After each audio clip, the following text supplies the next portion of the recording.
गांधी युग। महात्मा गांधी का जन्म 2 अक्टूबर 1869 ईस्वी में गुजरात के पोरबंदर में हुआ था। इनका पूरा नाम मोहनदास करमचंद गांधी था, जबकि प्यार से लोग इसे भाई कहते थे। इनके पिता का नाम करमचंद गांधी गुजरात के राजकोट शहर के दीवान थे। इनकी माता पुतली बाई थी। 1883 ईस्वी में 14 वर्ष की अवस्था में महात्मा गांधी का विवाह कस्तूरबा गांधी से हो गया। इनके 4 पुत्र थे, हरीलाल, मनीलाल, रामदास, देवदास। यमुनालाल बजाज को इनका 5वां पुत्र या गोद लिया हुआ पुत्र कहा जाता है। 1888 ईस्वी में ये अपनी उच्च शिक्षा के लिए लंदन चले गए और वहाँ इन्होंने वकालत यानी LLB की पढ़ाई करके बैरिस्टर बन गए। सीनियर वकीलों की ग्रुप को बैरिस्टर कहते हैं। 1891 ईस्वी में पढ़ाई करके लंदन से भारत वापस आए और बम्बई तथा राजकोट में ये वकालत प्रारंभ कर दिए। एक गुजराती व्यापारी दादा अबेदुल्ला का केस लड़ने के लिए 1893 में वे दक्षिण अफ्रीका चले गए, जहां उन्हें रंग भेद का सामना करना पड़ा। 1894 ईस्वी में दक्षिण अफ्रीका में ही रहकर सामाजिक कार्य और वकालत करने का फैसला लिया गांधी जी और नेटाल इंडियन कांग्रेस की स्थापना वहां किया। दक्षिण अफ्रीका में नेटाल क्षेत्र के समीप डरबन में पीटरमार्टिनबर्ग स्टेशन पर गांधी जी को ट्रेन से नीचे ढकेला दिया गया, क्योंकि प्रथम श्रेणी में भारतीयों और कुत्तों को ले जाने से माना था। इस घटना के बाद गांधी जी ने ब्रिटेन जाके उस पर केस कर दिया और ब्रिटिश सरकार को गांधी जी से माफ़ी मांगनी पड़ी थी। दक्षिण अफ्रीका में महात्मा गांधी ने भारतीयों के लिए अपना पहला सत्याग्रह किया। 1901 ईस्वी में महात्मा गांधी भारत के लिए रवाना हुए और दक्षिण अफ्रीका में बसे भारतीयों को यह आश्वासन दे दिया कि जब भी उन्हें गांधी की ज़रूरत पड़ेगी वो वापस आ जाएंगे। 1902 ईस्वी में ही पुनः भारतीय समुदाय द्वारा बुलाए गए लोगों के कहने पर महात्मा गांधी दक्षिण अफ्रीका वापस आ गए। 1903 ईस्वी में जोहान्सबर्ग में वकालत का दफ्तर खोल लिया। गांधी जी ने 1904 ईस्वी में दक्षिण अफ्रीका में शिल्पकार कालेन वाख की मदद से फिनिक्स फॉर्म की स्थापना किया। महात्मा गांधी ने इंडियन ओपिनियन नामक साप्ताहिक पत्रिका लिखी, जो कई भाषाओं में प्रकाशित हुआ, किंतु इनका प्रकाशन उर्दू में नहीं हुआ। महात्मा गांधी ने 1906 ईस्वी में आजीवन ब्रह्मचर्य का व्रत ले लिया। एशियाटिक ऑर्डिनेंस के विरुद्ध जोहान्सबर्ग में प्रथम सत्याग्रह अभियान आरंभ किया। 1907 ईस्वी में ब्लैक एक्ट भारतीयों तथा अन्य एशियाई लोगों के जबरदस्ती पंजीकरण के विरुद्ध सत्याग्रह किया।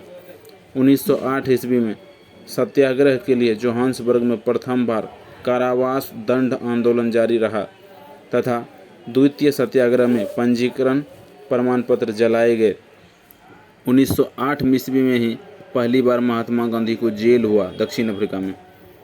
जून 1909 ईस्वी में भारतीयों का पक्ष रखने इंग्लैंड रवाना हुए और नवंबर में इंग्लैंड होते हुए दक्षिण अफ्रीका से वापस के समय जहाज में ही बैठकर हिंद स्वराज नामक पुस्तक लिखी 1909 में ही। मई 1910 ईस्वी में जोहान्सबर्ग के निकट टॉलस्टॉय फॉर्म की स्थापना किया, जो वर्तमान में गांधी आश्रम के रूप में विख्यात है। 1913 ईस्वी में रंग भेद और दमनकारी नीतियों के विरुद्ध सत्याग्रह जारी रखा। महात्मा गांधी ने द ग्रेट मार्च का नेतृत्व किया, जिसमें 2000 भारतीय खाद्यान्न कर्मियों ने न्यूकासल से नेटाल तक की पद यात्रा की। दक्षिण अफ्रीका में ही महात्मा गांधी ने गोपाल कृष्ण गोखले को अपना राजनीतिक गुरु मान लिया। महात्मा गांधी को आंदोलन की प्रेरणा रूस के विद्वान लियो टॉल्स्टॉय से मिली। लियो टॉल्स्टॉय की प्रसिद्ध पुस्तक है वॉर एंड पीस और अन्ना कैरेनिना।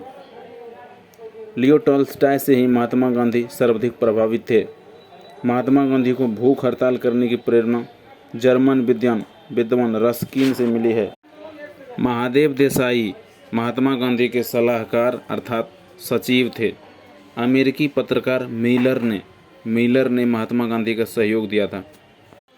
महात्मा गांधी की प्रमुख उपाधियां सार्जेंट, कैसर-ए-हिंद, महात्मा, बापू, राष्ट्रपिता, अर्धनंग फकीर, जादूगर, मंगल बाबा, आने वाले 100-200 साल के बाद तो कोई यकीन भी नहीं करेगा कि ऐसा हार्ड मास वाला कोई व्यक्ति था। अंग्रेज़ों ने गांधी जी को सार्जेंट की उपाधि दी क्योंकि गांधी जी ने प्रथम विश्व युद्ध में ब्रिटिश सेना में बहुत से भारतीयों को भर्ती करवाया था, इसीलिए उसको सार्जेंट या एजेंट कहा। अंग्रेज का सहयोग करने के कारण महात्मा गांधी को ब्रिटिश सरकार ने कैसर-ए-हिंद की उपाधि दी। चंपारण सत्याग्रह की सफलता के बाद रविंद्रनाथ टैगोर ने इन्हें महात्मा की उपाधि दी। जवाहरलाल नेहरू ने इन्हें बापू की उपाधि दी। सुभाष चंद्र बोस ने इसे राष्ट्रपिता की उपाधि दी। विंस्टन चर्चिल जो इंग्लैंड के प्रधानमंत्री थे, उन्होंने इसे अर्धनंगे फ़कीर कहा।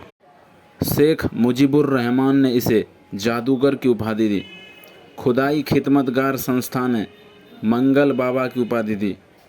आइंस्टीन ने कहा था कि आने वाले 100-200 साल के बाद शायद कोई विश्वास भी नहीं करेगा कि ऐसे हार मांस के शरीर वाला व्यक्ति भी इस धरती पर था जिसने इतना बड़ा आंदोलन किया। 9 जनवरी 1915 ईस्वी को महात्मा गांधी भारत लौट आए। आज भी इस दिन को प्रवासी भारतीय दिवस के रूप में मनाया जाता है। महात्मा गांधी के गुरु गोपाल कृष्ण गोखले ने कहा था कि भारत जाके तुम 1 साल तक विद्यार्थी की तरह जीवन जीना, कोई आंदोलन मत करना। इसीलिए गांधी जी ने 1 साल तक कुछ नहीं किया, पूरे भारत भ्रमण किया, घूमा। महात्मा गांधी ने अहमदाबाद के समीप कोचरबा नामक स्थान पर 1915 ईस्वी में ही एक आश्रम स्थापित किया जो आगे चलकर साबरमती आश्रम के नाम से जाने लगा और 1916 में ये बनकर पूर्ण रूप से तैयार हो गया। इस आश्रम के लिए धन अम्बालाल साराभाई ने दिया। इस आश्रम के अंदर महात्मा गांधी की कुटिया हृदय कुंज कहलाता है, जहां महात्मा गांधी बैठते थे। 1916 ईस्वी में महात्मा गांधी ने कांग्रेस के लखनऊ अधिवेशन में भाग लिया। इसकी अध्यक्षता अंबिका चरण मजूमदार कर रहे थे। गांधी जी एक गेस्ट के रूप में जाके बैठे थे केवल। इसी अधिवेशन में राजकुमार शुक्ल ने गांधी जी को चंपारण के लिए मतलब नीले जमींदारों के 3 कठिया पद्धति की जानकारी दिए और उन्हें चंपारण आने का आग्रह किया। 1917 ईस्वी में राजेंद्र प्रसाद तथा अनुग्रह नारायण सिन्हा के साथ महात्मा गांधी चंपारण पहुंचे और वहां सत्याग्रह को सफल कर दिए। अंग्रेजों ने 3 कठिया पद्धति समाप्त कर दी। यह आंदोलन नीले जमींदारों के विरुद्ध था। यह भारत में महात्मा गांधी का पहला सफल आंदोलन था। इसकी सफलता के बाद रविंद्रनाथ टैगोर ने इन्हें महात्मा की उपाधि दिया, क्योंकि नील खेती यानी 3 कठिया के विरुद्ध महात्मा गांधी के खिलाफ जो केस हुआ था डिस्ट्रिक्ट कोर्ट में, और ये बैरिस्टर थे, आसानी से केस जीत गए। 1918 ईस्वी में महात्मा गांधी ने खेरा सत्याग्रह किया और किसानों के बढ़ते हुए टैक्स को माफ़ करवाया। और उस समय भी महात्मा गांधी ने कहा था कि जो किसान सक्षम है टैक्स देने के लिए वही देगा, क्योंकि सब किसानों का फसल खराब नहीं हुआ था 1918 में खेरा सत्याग्रह। 1918 में ही महात्मा गांधी ने अहमदाबाद मिल मजदूर सत्याग्रह किया। इस सत्याग्रह में पहली बार महात्मा गांधी ने भूख हड़ताल का प्रयोग किया। 1918 ईस्वी में गुजरात में अहमदाबाद के क्षेत्र में भयानक बीमारी प्लेग फैल गई थी और लॉकडाउन लग गया था। सभी मजदूर वापस घर आ गए थे। जब पुनः लॉकडाउन खुला तो मजदूर वहाँ जा नहीं रहे थे। इसको बुलाया गया लोभ देके कि 50% बोनस देंगे। जब 50% मतलब कुछ दिन दिया, उसके बाद नहीं देने लगा तो विद्रोह कर दिया मजदूरों ने।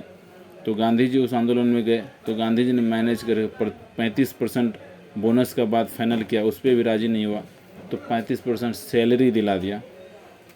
महात्मा गांधी के आंदोलन लड़ने के या करने के 4 तरीके होते थे।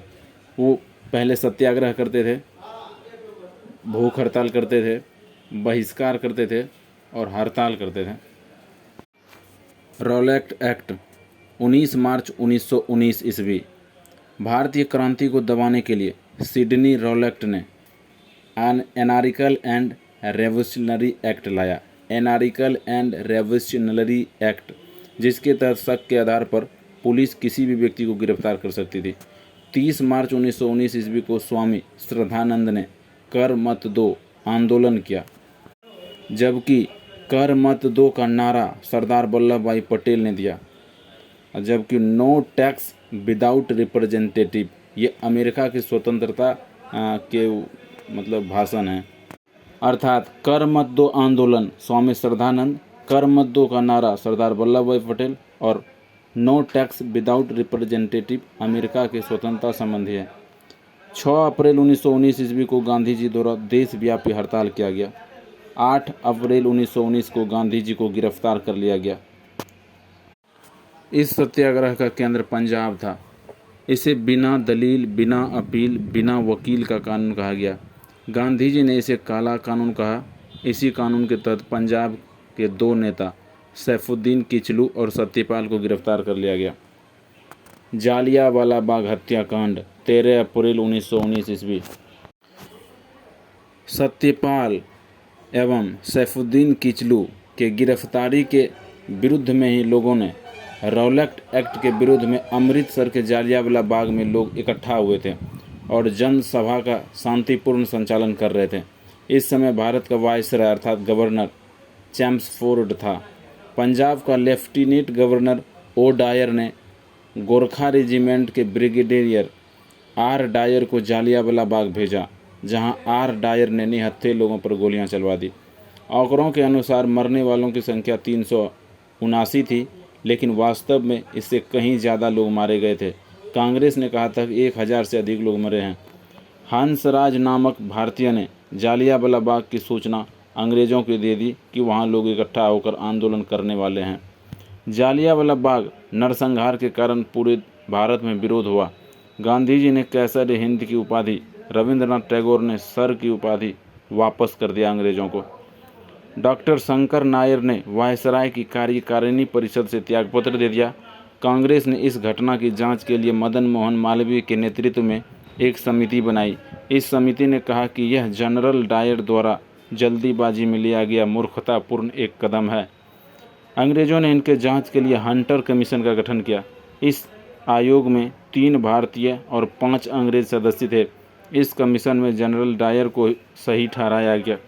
जनरल ओ डायर को लंदन में सम्मान के रूप में सोने के तलवार और 2600 पाउंड की धनराशि दिया गया।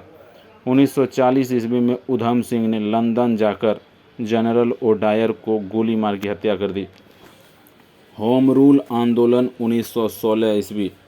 होम रूल का अर्थ हुआ कि मतलब घर के अंदर आंदोलन।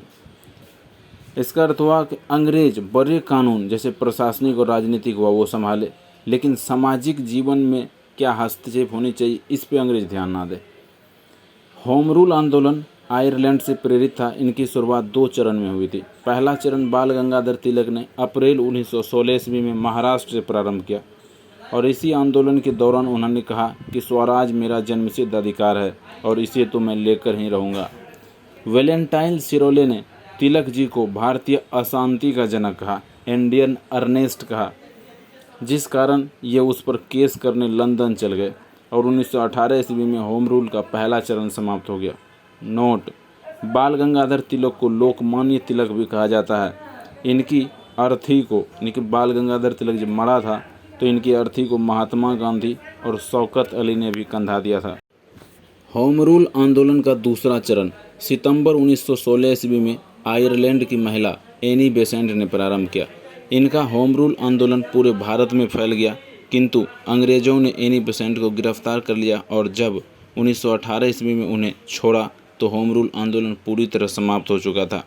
होम रूल का उद्देश्य प्रांतीय स्वायत्त अर्थात राज्यों का शासन का बात कर रहा था कि केंद्र में अंग्रेज शासन करे और राज्य में यानी होम रूल यानी भारतीयों का शासन हो। खिलाफत आंदोलन। यूरोप में तुर्की के ओटोमन साम्राज्य पूरे यूरोप पर कब्जा कर रहे थे, जिस कारण अंग्रेज चाहते थे कि तुर्की का केवल विभाजन किसी तरह कर दें और उसका जो साम्राज्य बढ़ रहा है उस पर कंट्रोल किया जाए। प्रथम विश्व युद्ध के दौरान अंग्रेज़ों ने मुसलमानों से ये वादा किया कि तुर्की का विभाजन नहीं होने देंगे, किंतु प्रथम विश्व युद्ध के बाद अंग्रेज़ों ने तुर्की का विभाजन कर दिया, उसे आपस में बांट दिया। इनका विरोध तुर्की के खलीफा ने किया और पूरी दुनिया में मुसलमानों ने इसका विरोध किया और खिलाफ हो गए अंग्रेज़ों के। इसी को खिलाफत आंदोलन कहा गया। भारत में इसी विभाजन के विरोध में खिलाफत आंदोलन प्रारंभ हो गया। खिलाफत आंदोलन को मोहम्मद अली और शौकत अली ने शुरू किया। अखिल भारतीय खिलाफत की बैठक दिल्ली के फिरोज शाह कोटला मैदान में हुई और इनकी अध्यक्षता महात्मा गांधी के निर्देश से हो गया। 23 नवंबर 1919 ईस्वी को इसकी अध्यक्षता महात्मा गांधी ने कर दी। अंतर्राष्ट्रीय दबाव में आकर अंग्रेज़ों ने तुर्की के विभाजन को रद्द कर दिया और भारत में भी खिलाफत आंदोलन समाप्त हो गया। महात्मा गांधी को मुसलमानों का भी सहयोग मिल गया, क्योंकि महात्मा गांधी भांफ गए थे कि खिलाफत आंदोलन यानी तुर्की के विभाजन को तो ख़त्म करना ही पड़ेगा। इसलिए गांधी जी ने अध्यक्षता कर दी ताकि मुसलमान सब खुश हो जाए। असहयोग आंदोलन 1 अगस्त 1920 ईस्वी। यह महात्मा गांधी द्वारा चलाया गया पहला जन आंदोलन था, क्योंकि इसमें पूरे देश की जनता ने भाग ले लिया। महात्मा गांधी ने कहा था कि यदि हम सब मिलकर अहिंसक रूप से अंग्रेजी वस्तुओं का बहिष्कार करें तो निश्चित ही 1 वर्ष में आज़ादी मिल जाएगी। क्योंकि महात्मा गांधी भी उस वक्त ओवर कॉन्फिडेंस थे, लगातार कई आंदोलन सफल कर रहे थे, जैसे 1917 में चंपारण सत्याग्रह, 1918 में अहमदाबाद मिल मजदूर के खिलाफ आंदोलन, 1918 में खेरा सत्याग्रह, 1919 में रौलक एक्ट के विरुद्ध, जालियांवाला के कांड के विरुद्ध, ये सब आंदोलन सफल किया और 1920 में असहयोग आंदोलन शुरू कर दिए। महात्मा गांधी के कहने पे ही वकीलों ने न्यायालय जाना छोड़ दिया, विद्यार्थियों ने अंग्रेज़ों का स्कूल छोड़ दिया, नाई, धोबी, मोची, बावर्ची ने अंग्रेज़ों का काम करने से मना कर दिया। लोग अंग्रेज़ों के वस्तुओं को खरीदना छोड़ दिया और दुकानदार दुकान में अंग्रेजी सामान बेचना छोड़ दिया। इससे अंग्रेज़ों को भारी नुकसान हुआ, किंतु यह आंदोलन आज़ादी नहीं दिला सकती थी, क्योंकि यह आंदोलन लंबे समय तक नहीं चल सकता था। दक्षिण भारत से असहयोग आंदोलन चक्रवर्ती राजगोपालाचारी ने किया। इसी आंदोलन के दौरान मौलाना मजहरुल हक ने पटना में सदाकत आश्रम की स्थापना किया। चित्तरंजन दास और मोतीलाल नेहरू ने प्रारंभ में इस आंदोलन का विरोध किया, किंतु बाद में वे भी इस आंदोलन से जुड़ गए, क्योंकि महात्मा गांधी की ये टैलेंट थे। उनके आंदोलन को जो विरोध करते थे सबसे सामने उन्हीं को रखते थे वे। तो चित्तरंजन दास और मोतीलाल नेहरू ने विरोध किया था, इसीलिए असहयोग आंदोलन में जेल जाने वाले पहले पुरुष चित्तरंजन दास थे और पहली महिला उन्हीं की पत्नी वसंती देवी थी। 5 फरवरी 1922 ईस्वी को यूपी के गोरखपुर के चौरी चौरा में भीड़ में 22 पुलिसकर्मियों को जिंदा जला दिया लोगों ने उग्र होकर। इस घटना के समय महात्मा गांधी गुजरात में थे। उन्होंने इस हिंसा से आहत होकर 12 फरवरी 1922 ईस्वी को यह आंदोलन स्थगित कर दिया। महात्मा गांधी के इस कदम का पूरे भारत में विरोध हुआ। जवाहरलाल नेहरू ने कहा कि यदि कश्मीर के किसी गांव में हिंसा हुआ तो उसकी सज़ा कन्याकुमारी के किसी गांव को क्यों दी जाए, अर्थात यदि घटना चौरी चौरा में हुआ है तो आंदोलन को ख़त्म केवल चौरी चौरा में करिए। सुभाष चंद्र बोस ने भी यह कहा कि जब जनता का उत्साह अपने चरम सीमा पर था तो गांधी जी द्वारा आंदोलन स्थगित करना मूर्खतापूर्ण निर्णय लगा मुझे। 10 मार्च 1922 ईस्वी को जनता को भड़काने के आरोप में गांधी जी को 6 वर्ष की सज़ा सुनाई और उसे जेल हो गया। लेकिन महात्मा गांधी बीमारी का नाटक करके किसी तरह 1924 में गांधी जी को खराब स्वास्थ्य के कारण जेल से रिहा कर दिया गया, क्योंकि जेल में गांधी जी ने खाना कम करके अपना बीमारी का मतलब जैसा हालत बना लिया था। 1924 ईस्वी में गांधी जी ने बेलगांव के कांग्रेस के अधिवेशन कर लिए, जो केरल में हुआ था। कांग्रेस का बेलगांव अधिवेशन 1924 में कर्नाटक में हुआ था, जिसकी अध्यक्षता महात्मा गांधी ने किया। और इस अधिवेशन की अध्यक्षता इसलिए गांधी जी ने कर दिया ताकि लोगों को पता चल गया कि गांधी जी जेल से अब बाहर आ गए हैं। स्वराज दल। असहयोग आंदोलन के बाद कांग्रेस में 2 विचारधाराएं के लोग बढ़ गए, एक परिवर्तन मंडल, एक अपरिवर्तन मंडल। परिवर्तन मंडल चाहते थे कि कांग्रेस का विभाजन हो और उसमें एक नई गरम दल वाली पार्टी जुड़े। 1922 ईस्वी में कांग्रेस के गया अधिवेशन में स्वराज पार्टी की गठन हुई।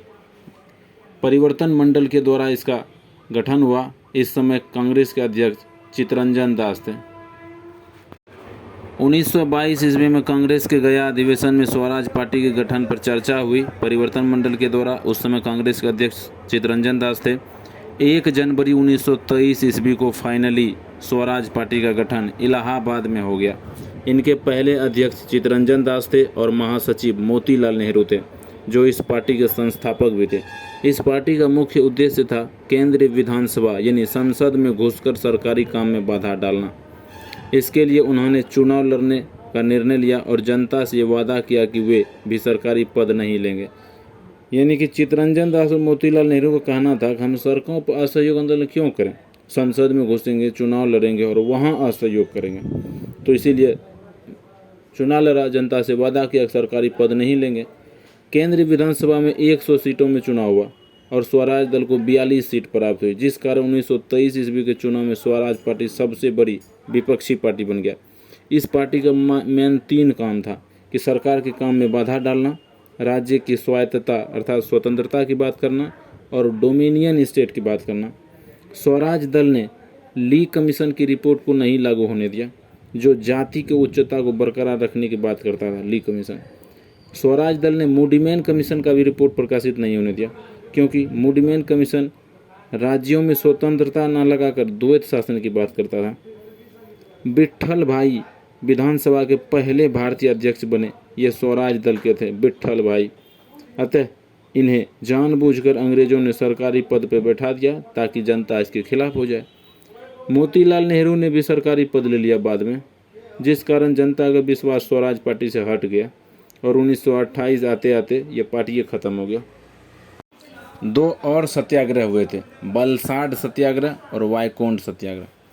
बलसाड सत्याग्रह है ना, गांव में डकैती न हो इसके लिए अंग्रेजों ने एक चौकीदार बहाल किया और उस चौकीदार के बदले है ना टैक्स लेता था। तो बलसाड सत्याग्रह 1924 ईस्वी में यह गुजरात के बलसाड में डकैती टैक्स के विरुद्ध प्रारंभ हुआ। अंग्रेजों को डकैती रद्द करना पड़ा। अंत में इनका नेतृत्व सरदार वल्लभ भाई पटेल ने किया था। वाईकुंठ सत्याग्रह 1924-25 में हुआ। ये केरल के मालाबार तट से प्रारंभ हुआ। ये इझवा जनजाति के लोगों को मंदिर के आगे वाले रास्ते से भी नहीं जाने दिया जाता था।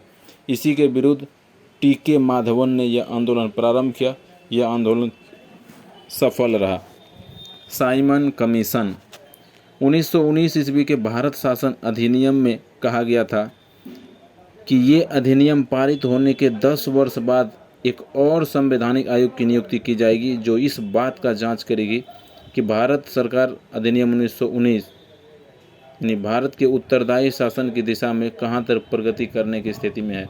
यानी कि जो 1919 के कानून में कमी थी ना, उसको दूर करने के लिए 10 साल बाद एक आयोग का गठन किया जाएगा। आयोग की नियुक्ति तो 10 वर्ष बाद की जानी थी, लेकिन ब्रिटेन के तत्कालीन कंजर्वेटिव पार्टी की सरकार ने इनको 2 वर्ष पहले ही साइमन कमीशन की नियुक्ति 8 नवंबर 1927 में कर दी, क्योंकि उसे आशंका थी कि यदि 2 वर्ष बाद लेबर पार्टी की सरकार आई तो भारत के समर्थन सदस्यों वाले वैधानिक आयोग की नियुक्ति कर सकती है। किंतु भारतीयों में आपसी मतभेद बहुत अधिक था, जिस कारण भारत के राज्य सचिव वर्कैन हेड ने 1927 ईस्वी को साइमन कमीशन का गठन करवा दिया। इस समय राज्य सचिव तो वर्कैन हेड थे और वायसराय लॉर्ड इरविन थे। इस सदस्य में यानी कि इस कमीशन में, साइमन कमीशन में 7 सदस्य थे और सब 7 के साथ अंग्रेज थे और साइमन इसके अध्यक्ष थे। क्लेमेंट एटली भी इनके सदस्य थे, जो आगे चलकर ब्रिटेन के प्रधानमंत्री बनेंगे और इन्हीं के कार्यकाल में यानी कि क्लेमेंट एटली के कार्यकाल में भारतीय स्वतंत्रता पर हस्ताक्षर लगेगा। साइमन कमीशन 1919 ईस्वी के अधिनियम की जांच करने आया था। इनका मूल नाम था इंडियन स्टैट्यूटरी कमीशन, भारतीय वैधानिक आयोग, मेन नाम था साइमन कमीशन का। फरवरी 1928 ईस्वी को जब साइमन कमीशन भारत पहुंचा तो उसका अत्यधिक विरोध हुआ। इसी विरोध प्रदर्शन में पंजाब में लाला लाजपत राय के ऊपर सैंडर्स के नेतृत्व में पुलिस ने लाठीचार्ज करवा दी। इसमें चोट लगने से लाला लाजपत राय की मृत्यु हो गई। लाला लाजपत राय ने कहा था कि मेरे पीठ पर पड़ी एक एक लाठी अंग्रेज के ताबूत की आखिरी कील साबित हो गई। सैंडर्स की हत्या का आरोप लगाकर भगत सिंह को फांसी दे दिया गया। समस्त भारत ने इस आयोग का विरोध किया और इसे श्वेत कमीशन कहा गया। यानी कि भगत सिंह को जो फांसी दिया था वो सैंडर्स के हत्या के आरोप में, जबकि गिरफ्तार किया था केंद्रीय असेंबली में बम मारने के आरोप में। यानी ठोस सबूत नहीं था भगत सिंह के खिलाफ कि इसी ने सैंडर्स को मारा है। दक्षिण भारत के जस्टिस पार्टी तथा यूनियनिस्ट पार्टी ने इनका समर्थन किया। विरोध के बावजूद भी साइमन कमीशन ने 1930 ईस्वी में अपनी रिपोर्ट दे ही दिया। साइमन कमीशन की रिपोर्ट के आधार पर भारत शासन अधिनियम 1935 को पारित किया गया और इसी अधिनियम द्वारा म्यांमार को 1937 में भारत से अलग कर दिया गया। 1935 के अधिनियम के दौरान ही पहली बार भारत में प्रांतीय चुनाव 1937 में कराया गया। इस चुनाव में कांग्रेस को सबसे बड़ी जीत हासिल हुई, यानी कि 10 में से 8 राज्यों में कांग्रेस की सरकार बन गई और पंजाब और सिंध मुस्लिम लीग की सरकार बने। नेहरू रिपोर्ट 1928। साइमन कमीशन के विरोध के कारण भारत के राज्य सचिव वर्केनहेड ने भारतीयों को यह चुनौती दी कि यदि तुम सबके सहमति से, यानी कि सब भारतीयों की सहमति से अपना कानून बना सकते हो तो तुम बना लो, लेकिन एक भी व्यक्ति विरोध नहीं करना चाहिए। और वर्केनहेड ने मोहम्मद अली जिन्ना को चढ़ा के रखा था कि कुछ भी होगा तुम विरोध कर देना। और वही हुआ कि नेहरू रिपोर्ट का विरोध मोहम्मद अली जिन्ना अकेले किया और पूरा रिपोर्ट कैंसिल कर दिया, अंग्रेज नहीं माने। इस चुनौती को स्वीकार करते हुए मोतीलाल नेहरू ने नेहरू रिपोर्ट तैयार किया, जिसका मुख्य उद्देश्य था डोमिनियन स्टेट अर्थात स्वायत्त राज्य की स्थापना करना, किंतु मुस्लिम लीग ने इसे स्वीकार नहीं किया, जिस कारण नेहरू रिपोर्ट पारित नहीं हो सका। नेहरू रिपोर्ट के बाद जिन्ना ने बोला हम देते हैं 14 सूत्री जिन्ना फार्मूला। नेहरू रिपोर्ट के प्रति उत्तर में जिन्ना ने 14 सूत्री फार्मूला दिया, अंग्रेजों ने इसे भी स्वीकार नहीं किया।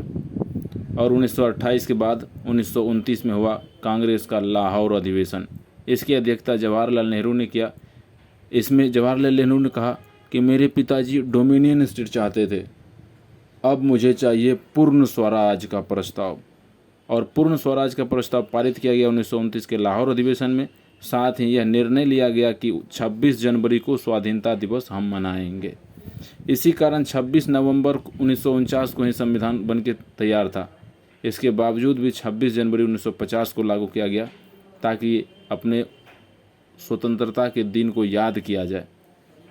1929 के लाहौर अधिवेशन में ही लाहौर में रावी नदी के तट पर मध्य रात्रि को जवाहरलाल नेहरू ने तिरंगा लहराया और कहा मध्य रात्रि पर जब पूरी दुनिया सो रही है तो भारत अपनी स्वतंत्रता की नींव रख रहा है।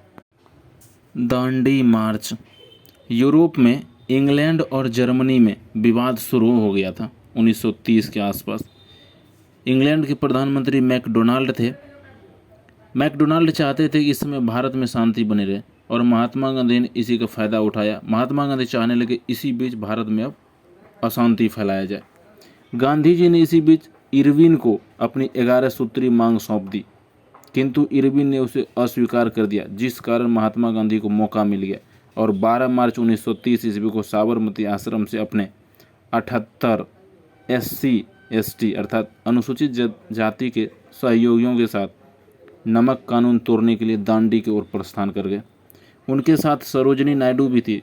यह 240 मील दूर अर्थात 385 किलोमीटर की यात्रा को 24 दिन में पूरा किया और 6 अप्रैल 1930 को दांडी यात्रा पूरी हुई और महात्मा गांधी ने वहां दांडी में आसवन विधि द्वारा नमक बनाया। नमक कानून तोड़ने के बाद जब वहां से वापस आया तो आते समय ही बोला कि और नया आंदोलन शुरू की जाए। आते समय महात्मा गांधी ने सविनय अवज्ञा आंदोलन प्रारंभ कर दिया और कहा कि अब हम विनम्रता से विरोध करेंगे। सविनय अवज्ञा अर्थात सिविल डिसोबेलेंस मूवमेंट 1930। दांडी यात्रा की सफलता को देखते हुए महात्मा गांधी ने इस आंदोलन को प्रारंभ किया। कश्मीर के क्षेत्र से खान अब्दुल गफ्फार खान ने खुदाई खिदमतगार संस्था बनाया। इन्होंने लाल कुर्ती सेना का गठन किया। इन्हें सीमांत गांधी भी कहा जाता था, खान अब्दुल गफ्फार खान को। छपरा के कैदियों ने नंगा विद्रोह कर दिया क्योंकि वे स्वदेशी वस्त्रों की मांग कर रहे थे, इसलिए अंग्रेजी वस्त्र पूरे छोड़ दिया। दक्षिण भारत में इसका नेतृत्व चक्रवर्ती राजगोपालाचारी ने किया। मुंबई में इसी आंदोलन के दौरान सरोजनी नायडू ने 25,000 आंदोलनकारियों को लेकर धरासना नामक स्थान गुजरात के धरासना नामक स्थान पर पहुंची, किंतु इनकी सूचना पहले ही अंग्रेजों को लग गई और धरासना उन्हें पहुंचने से पहले अंग्रेजों ने इस आंदोलन को दबा दिया। सविनय अवज्ञा आंदोलन के दौरान ही लड़कों की बांदरी सेना और लड़कियों की मंजरी सेना का भी गठन हुआ। इस आंदोलन के आंशिक रूप में सफल रहा क्योंकि इसी आंदोलन के कारण अंग्रेजों ने टैक्स में कटौती किया और मादक पदार्थ जैसे सिगरेट और शराब के उत्पादन में कमी लिया। यानी कि सविनय अवज्ञा आंदोलन का थोड़ा थोड़ा प्रभाव अंग्रेजों पर पड़ा। जब सविनय अवज्ञा आंदोलन चल रहा था तो उसी दौरान लंदन में गोलमेज सम्मेलन चल रहा था। क्योंकि भारत के इस आंदोलन के कारण कोई कांग्रेस का प्रतिनिधि वहां भाग लेने गया ही नहीं, जिस कारण इंग्लैंड में इरविन पर दबाव लगने लगा कि वे कांग्रेस को इस सम्मेलन में भाग लेने के लिए भेजे। और गोलमेज सम्मेलन खास करके इसलिए बुलाया गया था तो अंग्रेज चाहते थे मैकडोनाल्ड कि भारत में शांति बनी रहे, क्योंकि उधर जर्मनी से उलझा हुआ था। इसी दबाव में आकर इरविन ने समझौता करने का विचार किया। गांधी जी को बोला, आइए 11 सूत्री विभाजन लाइए, हम मानते हैं। इरविन ने महात्मा गांधी से आग्रह किया कि यदि वे सविनय अवज्ञा आंदोलन स्थगित करके गोलमेज सम्मेलन में भाग लेंगे तो गांधी जी के कुछ बातों को मान लिया जाएगा, जिससे सबसे प्रमुख राजनीतिक कैदियों को रिहा की जाएगी। इस समझौते के तहत भगत सिंह को रिहा नहीं किया गया क्योंकि उन पर आपराधिक मुकदमा था। और इसी में गांधी इरविन समझौता हुआ दिल्ली में, जिसे दिल्ली पैक्ट भी कहते हैं। 5 मार्च 1931 ईस्वी को दिल्ली में एक समझौता हुआ। इस समझौते को गांधी इरविन समझौता कहते हैं। नोट: सरोजिनी नायडू ने इस समझौता को देखते हुए कहा, गांधी इरविन यानी 2 महात्मा हैं हमारे देश में। इस समझौते के तहत 7 सितंबर 1931 ईस्वी को महात्मा गांधी SS राजपुताना नामक पानी वाला जहाज से लंदन पहुंचे। वहां विपक्षी दल के नेता विंस्टन चर्चिल ने जब गांधी जी को देखा तो बोला, अर्धनंग फकीर। कहा, इसी ने पूरा देश हिला के रखा है। इस सम्मेलन में इंग्लैंड के प्रधानमंत्री रैमजे मैकडोनाल्ड ने दलितों के लिए अलग क्षेत्र अर्थात सांप्रदायिक पंचांग या कम्युनल अवार्ड की बात कही, जिस कारण महात्मा गांधी भड़क गए और सम्मेलन को छोड़कर भारत लौट आए और पुनः सविनय अवज्ञा आंदोलन को आगे बढ़ाया। महात्मा गांधी को इसके वजह से गिरफ्तार करके पूना के यरवदा जेल में कैद कर दिया गया और महात्मा गांधी ने यरवदा जेल से ही भूख हड़ताल शुरू कर दिया। और जेल में ही भीमराव अम्बेडकर मिलने आया था जब पूना पैक्ट हुआ था। गोलमेज सम्मेलन 1930 से 32 भारतीय प्रशासन पर चर्चा करने के लिए लंदन में गोलमेज सम्मेलन का आयोजन किया गया। गोलमेज का अर्थ होता चारों गोल राउंड गोल मेज था। इसका अर्थ हुआ बराबरी पर बैठकर बातचीत करना। प्रथम गोलमेज सम्मेलन 12 नवंबर 1930 से 19 जनवरी 1931 तक चला। इस सम्मेलन में कांग्रेस का कोई प्रतिनिधि भाग नहीं लिया क्योंकि उस समय महात्मा गांधी ने भारत में सविनय अवज्ञा आंदोलन कर रहे थे और उस समय इंग्लैंड के प्रधानमंत्री रैमजे मैकडोनाल्ड थे। जब गांधी जी नहीं गए तो उसका भारी बेइज्जती हुआ था। द्वितीय गोलमेज सम्मेलन 7 सितंबर 1931 ईस्वी। इस सम्मेलन में महात्मा गांधी ने भाग लिया, किंतु ब्रिटिश प्रधानमंत्री रैमजे मैकडोनाल्ड ने सांप्रदायिक पंचांग यानी कम्युनल अवार्ड की जब बात कही तो जिस कारण गांधी जी भड़क गए और बीच सम्मेलन को छोड़कर आ गए। तृतीय गोलमेज सम्मेलन 17 नवंबर 1932 से 24 दिसंबर 1932 तक चला। इस सम्मेलन में कांग्रेस ने भाग नहीं लिया। इसी आंदोलन में मैकडोनाल्ड ने दलितों के लिए पृथक क्षेत्र यानी सांप्रदायिक पंचांग की घोषणा कर दिया। नोट: तेज बहादुर सप्रू और भीमराव अम्बेडकर ने तीनों गोलमेज सम्मेलन में भाग लिया। महात्मा गांधी ने केवल एक गोलमेज सम्मेलन यानी कि दूसरे गोलमेज सम्मेलन में भाग लिए थे। पूना समझौता या पूना पैक्ट 24 सितंबर 1932 को हुआ। जैसे ही सांप्रदायिक पंचांग की घोषणा हुई और दलितों को आरक्षण सहित पृथक क्षेत्र दिए जाने की बात हुई तो महात्मा गांधी ने पूना के यरवदा जेल में अनशन कर दिया। तेज बहादुर सप्रू, मदन मोहन मालवीय के सहयोग से गांधी जी एवं अंबेडकर के बीच समझौता हुआ, जिसे पूना पैक्ट कहते हैं। इनके तहत दलितों के आरक्षण सीट को गांधी जी ने 71 से बढ़ाकर 148 कर दी, क्योंकि भीमराव अम्बेडकर दलितों को 71 सीट दिलाते थे और गांधी जी ने कहा कि हम 148 सीट देंगे लेकिन एक जगह नहीं देंगे, नहीं तो वो भी एक अलग देश बाद में बनाना चाहेगा। हम देंगे 148 लेकिन अलग अलग क्षेत्रों से देंगे। दलितों को आरक्षण सहित संयुक्त निर्वाचन क्षेत्र दिया गया पूना पैक्ट के तहत। हरिजन संसेवक संघ। महात्मा गांधी ने दलितों को अपनी ओर आकर्षित करने के लिए उन्हें हरिजन नाम दिया गया। कहा कि आप हरि के जन हैं, मतलब भगवान के आदमी, और आपकी सेवा करना हमारा फर्ज है। 1932 में अखिल भारतीय अस्पृश्यता संघ या ऑल इंडियन अनटचेबिलिटी लीग की स्थापना किया, जो आगे चलकर हरिजन सेवक संघ कहलाया।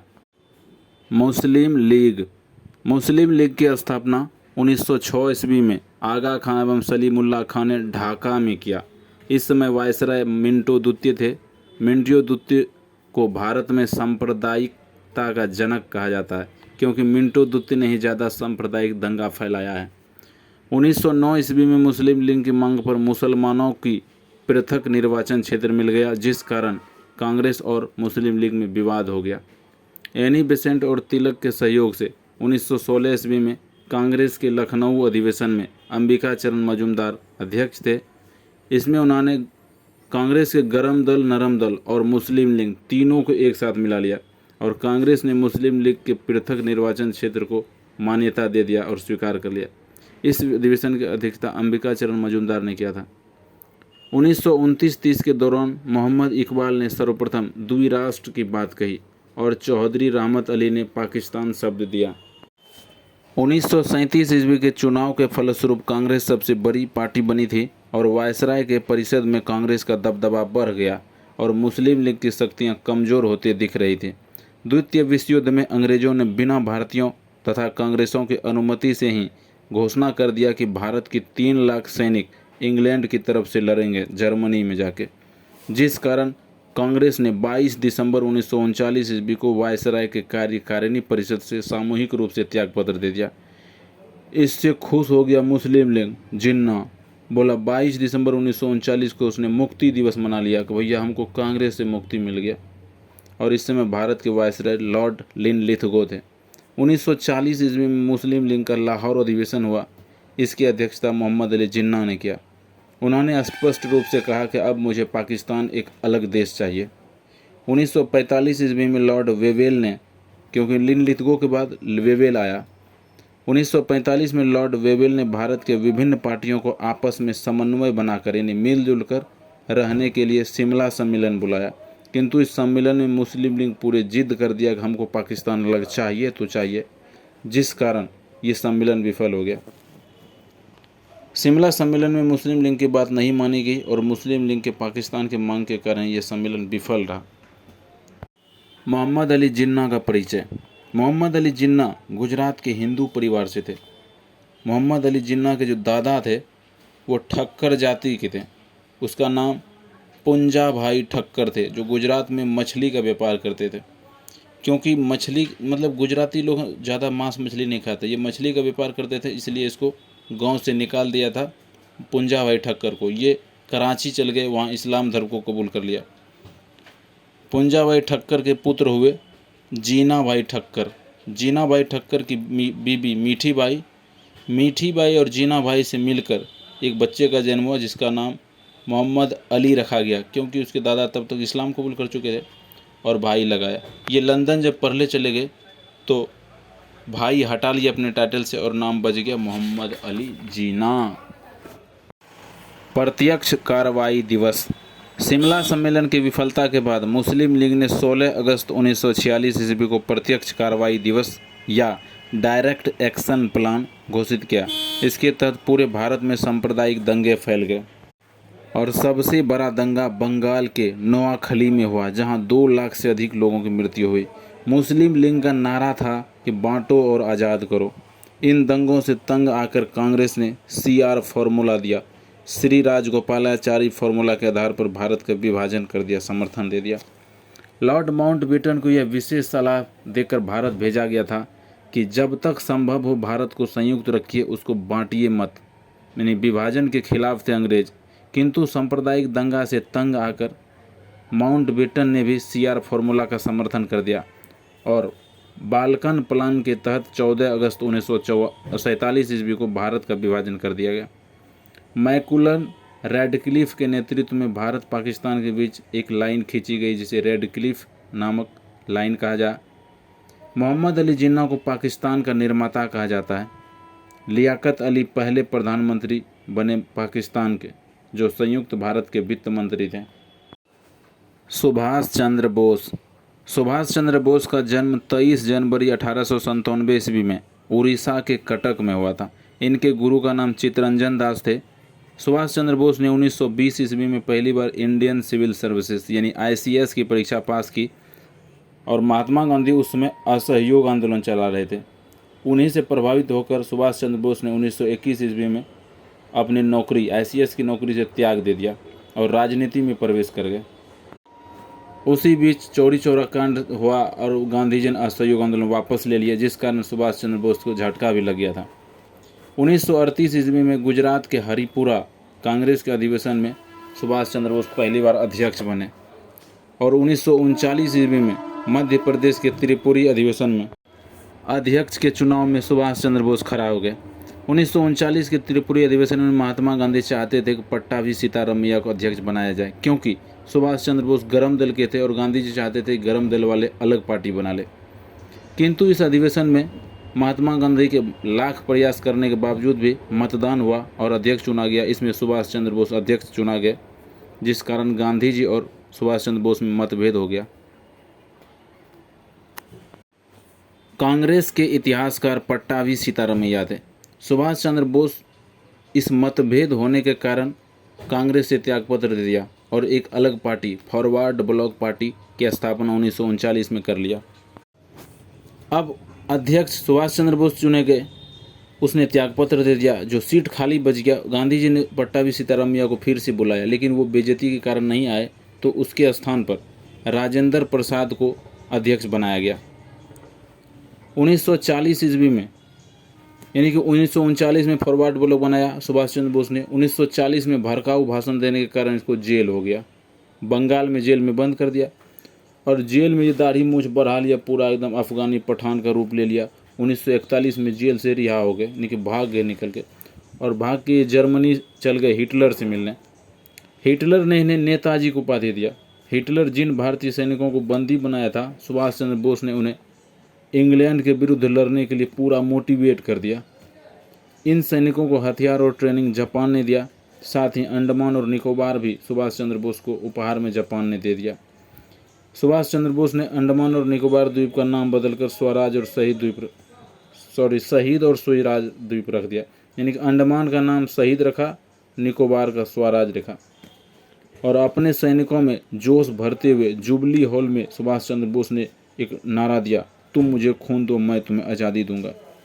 सिंगापुर में इन सैनिकों को आज़ाद हिंद फौज का हिस्सा बना लिया गया और महात्मा गांधी को राष्ट्रपिता करके संबोधित किया गया कि हम अब दिल्ली में धावा बोलेंगे, राष्ट्रपिता से हमें आशीर्वाद चाहिए।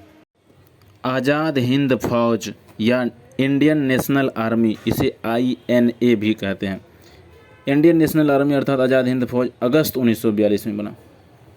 आज़ाद हिंद फौज के गठन का सर्वप्रथम विचार इंडियन कैप्टन मोहन सिंह के मन में आया। आज़ाद हिंद फौज के संस्थापक रास बिहारी बोस थे। जब 4 जुलाई 1943 ईस्वी को सुभाष चंद्र बोस आज़ाद हिंद फौज के कप्तान बने, तो इन्होंने इस फौज को पूरा एकदम विकसित कर दिया। इसीलिए सुभाष चंद्र बोस को आज़ाद हिंद फौज का वास्तविक संस्थापक माना जाता है। आज़ाद हिंद फौज में 4 रेजिमेंट चलते थे, एक Lakshmi brigade, Subhash brigade, Nehru brigade और गांधी ब्रिगेड। लक्ष्मी ब्रिगेड महिलाओं की ब्रिगेड थी। 21 अक्टूबर 1943 ईस्वी को सिंगापुर में सुभाष चंद्र बोस ने आज़ाद हिंद सरकार की स्थापना कर दी। सुभाष चंद्र बोस ने आज़ाद हिंद फौज के सैनिक को लेकर मणिपुर पर आक्रमण किया और उसको अपने कंट्रोल में ले लिया। मणिपुर के इम्फाल से सुभाष चंद्र बोस ने नारा दिया जय हिंद और कहा दिल्ली चलो का नारा दिया।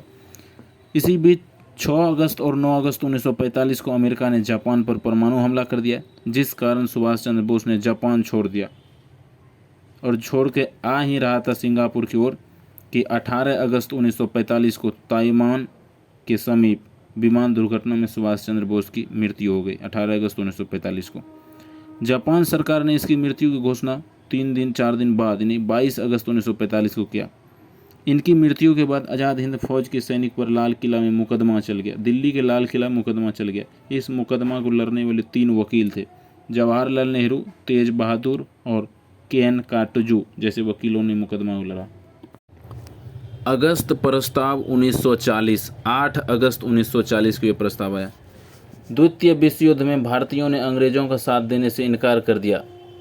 तब अंग्रेज़ ने भारतीयों को साथ में लाने के लिए वायसराय लिनलिथगो के द्वारा 8 अगस्त 1940 को अगस्त प्रस्ताव लाया, जिसमें 2-3 को बात कही गई। इसमें कहा गया कि अगर द्वितीय विश्व युद्ध में भारत ने अंग्रेज़ों का साथ दिया तो हम उनके लिए डोमिनियन स्टेट की बात करेंगे, वायसराय के परिषद में भारतीयों की संख्या को बढ़ा देंगे और संविधान बनाने के लिए संविधान सभा का भी विचार किया जाएगा।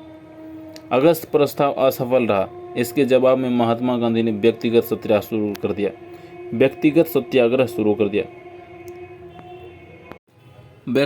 सत्याग्रह 1940 में 17 अक्टूबर 1940 ईस्वी को गांधी जी ने महाराष्ट्र के पवनार आश्रम से व्यक्तिगत सत्याग्रह शुरू किया। व्यक्तिगत सत्याग्रह का अर्थ हुआ कि प्रत्येक व्यक्ति खुद सत्याग्रह करेगा, यानी अलग अलग जगह से मंच सजा करके सत्याग्रह करेगा। गांधी जी जिसमें भाग नहीं लिया। गांधी जी कहते थे कि भाषण दो, खुद से गिरफ्तारी दो, और गांधी जी वकालत करके छुड़ा लाते थे। गांधी जी चाहते थे भारतीयों के मन से जेल जाने वाला डर, यानी पुलिसों से जो डर लगता है वो डर खत्म हो जाए। इस सत्याग्रह के प्रथम सत्याग्रह विनोबा भावे थे। प्रथम सत्याग्रही विनोबा भावे, दूसरे सत्याग्रही पंडित जवाहरलाल नेहरू और तीसरे सत्याग्रही ब्रह्मदत्त थे। यानी विनोबा भावे, पंडित जवाहरलाल नेहरू और ब्रह्मदत्त थे। इस आंदोलन को दिल्ली चलो आंदोलन भी कहा जाता है। व्यक्तिगत सत्याग्रह को दिल्ली चलो आंदोलन कहते हैं, जबकि दिल्ली चलो का नारा सुभाष चंद्र बोस ने दिया इम्फाल से। क्रिप्स प्रस्ताव मार्च 1942। द्वितीय विश्व युद्ध में भारतीयों से सहयोग प्राप्त करने के लिए क्रिप्स प्रस्ताव भारत आया, और इस प्रस्ताव में भी सारा शर्त वही था जो अगस्त प्रस्ताव में था। क्रिप्स प्रस्ताव ने भी भारतीयों के आगे यह प्रस्ताव रखा कि यदि द्वितीय विश्व युद्ध में भारतीय उनका साथ देंगे तो युद्ध के बाद एक भारतीय संघ बनाया जाएगा जिसमें राज्यों की स्वायत्तता दी जाएगी, यानी वही डोमिनियन स्टेट। वायसराय की परिषद में भारतीयों की संख्या बढ़ा दी जाएगी। एक बार काउंसिल का गठन किया जाएगा जिसमें भारतीय भी होंगे। कांग्रेस ने इस प्रस्ताव को अस्वीकार कर दिया क्योंकि सेम टू सेम ये अगस्त प्रस्ताव था। गांधी जी ने इसे पोस्ट डेटेड चेक कहा कि आगे की तारीख का ये चेक है। उसी पे नेहरू जी ने कहा कि ये बैंक अब दिवालिया होने वाला है। क्रिप्स प्रस्ताव अंततः असफल ही रहा और इसके बदले गांधी जी ने चलाया अब भारत छोड़ो आंदोलन 8 अगस्त 1942 को। क्रिप्स प्रस्ताव की असफलता के बाद महात्मा गांधी ने भारत छोड़ो आंदोलन का प्रस्ताव रखा। इन्होंने इस आंदोलन की रूपरेखा तैयार करने की जिम्मेदारी जवाहरलाल नेहरू को दे दिया, क्योंकि जवाहरलाल नेहरू ने शुरुआत में भारत छोड़ो आंदोलन के समर्थन में नहीं थे।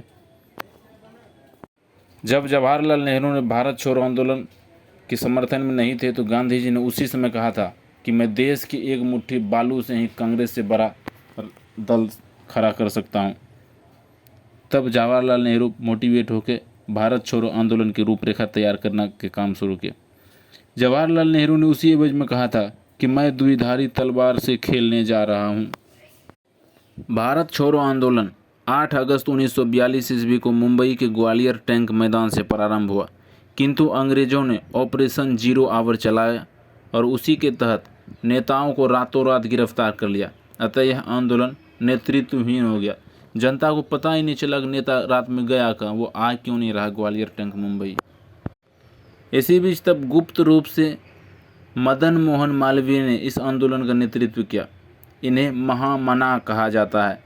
मदन मोहन मालवीय काशी हिंदू विश्वविद्यालय के प्रोफेसर थे और इनके संस्थापक भी BHU जिसे कहा गया इलाहाबाद में। उषा मेहता ने रेडियो पर इसका प्रशासन कर दिया कि भारत के सभी नेताओं को अंग्रेज रातों रात उठा लिया है, आप लोग डरिए नहीं। राजेंद्र प्रसाद पटना के बांकीपुर जेल में इसको बंद कर दिया। पटना से जो आंदोलन था राजेंद्र बाबू कर रहे थे, इसको रातें में अंग्रेज उठा के बांकीपुर जेल में बंद कर दिया। जयप्रकाश नारायण को हाजीपुर जेल में गिरफ्तार कर लिया गया, किंतु वे जेल की दीवार तरफ के भाग गए और भागे इस कदर कि नेपाल चल गए जयप्रकाश नारायण। महात्मा गांधी और सरोजनी नायडू को आगा खां पैलेस में गिरफ्तार कर लिया पुणे में। महात्मा गांधी ने भूख हड़ताल शुरू कर दिया पुणे में ही। अंग्रेज ने महात्मा गांधी के अंतिम संस्कार की तैयारी कर दी थी, जिस कारण गांधी जी ने भूख हड़ताल त्याग दिया। जब गांधी जी जेल में भूख हड़ताल किए तो ब्रिटिश प्रधानमंत्री विंस्टन चर्चिल ने पूछ रहा था वायसराय से कि गांधी जी मर लो कि ना रे। 9 अगस्त 1942 को महात्मा गांधी ने करो या मरो का नारा दिया, जो गांधी जी के जीवन का पहला हिंसा से संबंधित नारा था। भारत छोड़ो आंदोलन को अगस्त क्रांति भी कहते हैं।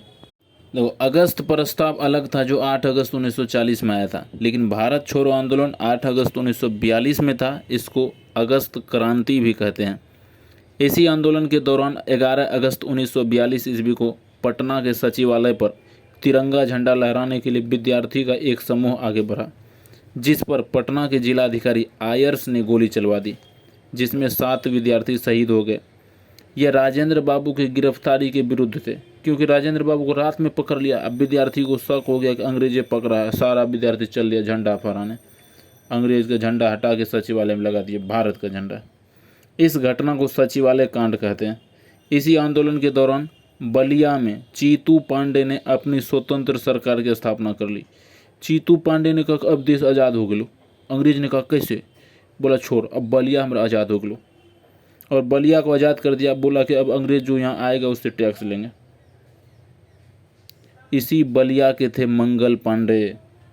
नाना पाटिल ने महाराष्ट्र के सतारा में समांतर सरकार की स्थापना कर दी, यानी कि 2 जगह समांतर सरकार बन गई, एक बलिया में चीतू पांडे ने, महाराष्ट्र के सतारा में नाना पाटिल ने।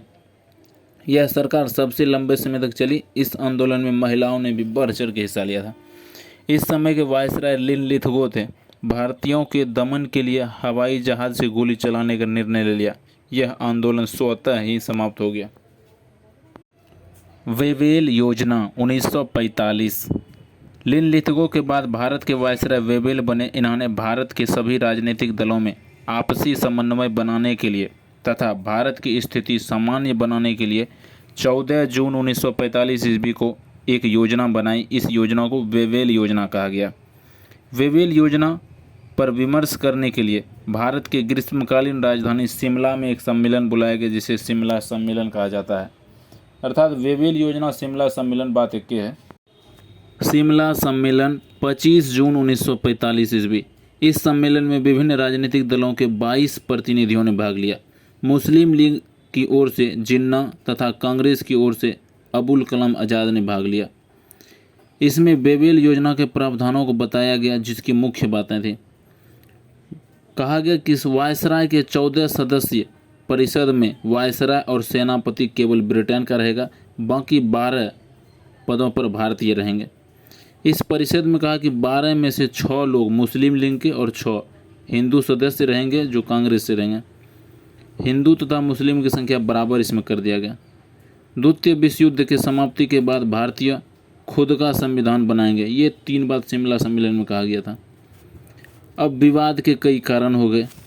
मुस्लिम लीग का कहना था कि 6 मुस्लिम सदस्य जो लिए जाएंगे वो 6 मुस्लिम लीग से लिए जाएंगे, जिस पर कांग्रेस सहमत नहीं थे। कांग्रेस का कहना था कि तुमको 6 मुसलमान रखना है तुम रख लो, हम चाहे हिंदू रखें, मुस्लिम रखें, सिख रखें, ईसाई रखें, तुमको उससे क्या मतलब।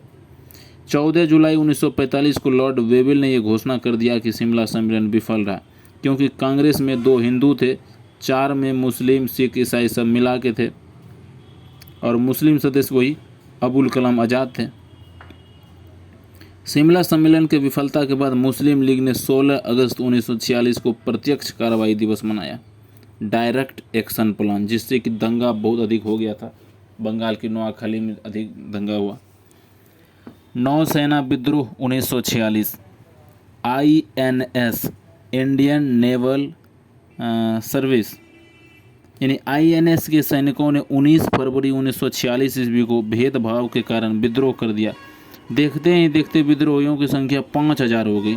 इन सैनिकों ने आज़ाद हिंद फौज का बिल्ला लिया, यानी लोगो लिया, और आज़ाद हिंद फौज का झंडा लहराया, जिस पर दहाड़ता व शेर बना था। अंग्रेज़ों ने यह निर्णय लिया कि पूरी जहाज़ को ही अब डुबा दिया जाए, तभी आंदोलन समाप्त होगा। सरदार पटेल के मध्यस्थता में 25 फरवरी 1946 ईस्वी को विद्रोहियों ने आत्मसमर्पण किया। इसे ही नौसेना का विद्रोह कहते हैं। अब आ गया कैबिनेट मिशन। मार्च 1946।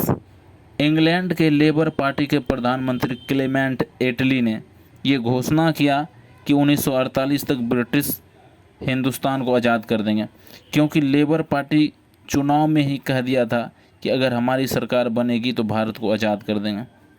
इसी प्रक्रिया को आगे बढ़ाते हुए इटली ने अपने कैबिनेट मंत्रियों को 24 मार्च 1946 ईस्वी को भारत भेजा, जिसे कैबिनेट मिशन कहते हैं। इसमें 3 मंत्री थे, स्ट्रैफोर्ड क्रिप्स, एवी अलेक्जेंडर और लॉरेंस। इटली ने सख्त मना किया था कि भारत का विभाजन नहीं होना चाहिए, भारत में केवल शांति बनाना है। 3 जो सदस्य थे, इसका ट्रिक है Karl, Cripps, Alexander, Lawrence. Cabinet mission के अध्यक्ष लॉरेंस थे। कैबिनेट मिशन ने 2 प्रावधान दिए, एक संविधान सभा और दूसरा अंतरिम सरकार। संविधान सभा बनाया जिसमें 389 सदस्य थे। जब देश का विभाजन हो गया तो मुस्लिम लीग के जो सदस्य निकल गए थे, उसके बाद 289 ही बचे थे। अंतरिम सरकार, जिसे प्रोविजनल गवर्नमेंट कहा गया। अंतरिम सरकार के अध्यक्ष पंडित जवाहरलाल नेहरू थे।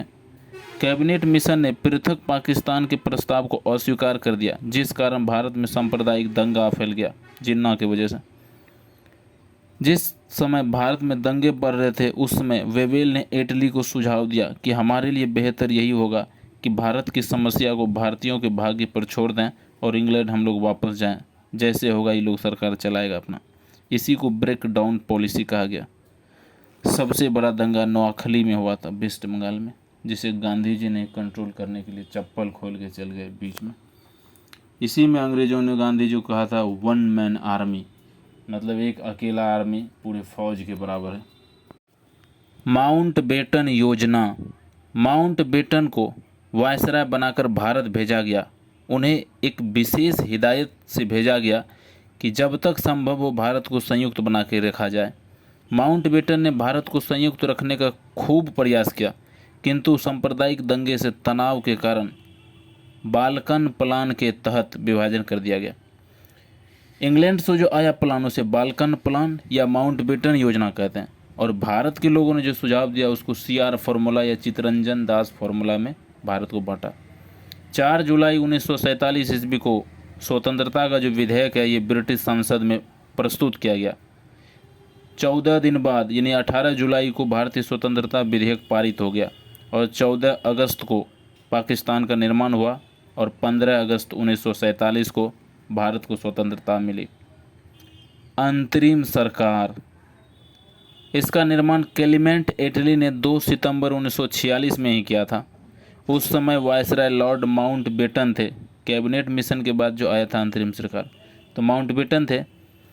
अंतरिम सरकार 1946 में बना और 1951 तक रहा, तब तक रहा जब तक भारत में पहली बार चुनाव नहीं हो गया। अंतरिम सरकार के अध्यक्ष लॉर्ड वेवेल थे और उपाध्यक्ष में जवाहरलाल नेहरू को रखा था। अंतरिम सरकार को जितने मंत्री थे अब उसको एक बार देख लेते हैं। प्रधानमंत्री जवाहरलाल नेहरू थे। गृह मंत्री सरदार पटेल थे जो 1985 में मर गए, मतलब चुनाव होते होते। कृषि एवं खाद्य मंत्री राजेंद्र बाबू थे।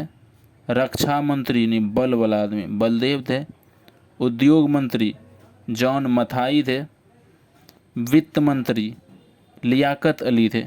लियाकत अली मुस्लिम लीग के थे। जब भारत पाकिस्तान बंटवारा हुआ तो लियाकत अली चल गया पाकिस्तान और पाकिस्तान के पहले प्रधानमंत्री बन गए लियाकत अली। रेल मंत्री अरुणा आसफ अली थे। अरुणा आसफ अली आज़ाद हिंद फौज से भी संबंधित थे। विभाजन के बाद ऊर्जा मंत्री होमी जहांगीर भाभा थे। कानून मंत्री योगेंद्र नाथ। शिक्षा मंत्री राजगोपालाचारी। श्रम मंत्री जगजीवन राम। अंतरिम सरकार में शिक्षा मंत्री राजगोपालाचारी। और जब देश आज़ाद हो गए पहली बार चुनाव हुआ 1951-52 में, उसके बाद जो शिक्षा मंत्री बना वो थे अबुल कलाम आज़ाद। नोट, 1951-52 के चुनाव के फलस्वरूप बनने वाली पहली सरकार में विदेश मंत्री जवाहरलाल नेहरू थे। प्रधानमंत्री भी थे जवाहरलाल नेहरू और विदेश मंत्री भी अपने पास रखा, और शिक्षा मंत्री अबुल कलाम आज़ाद थे। अब पहली बार चुनाव कराने के लिए चुनाव आयुक्त जो बना वो सुकुमार सेन बने थे।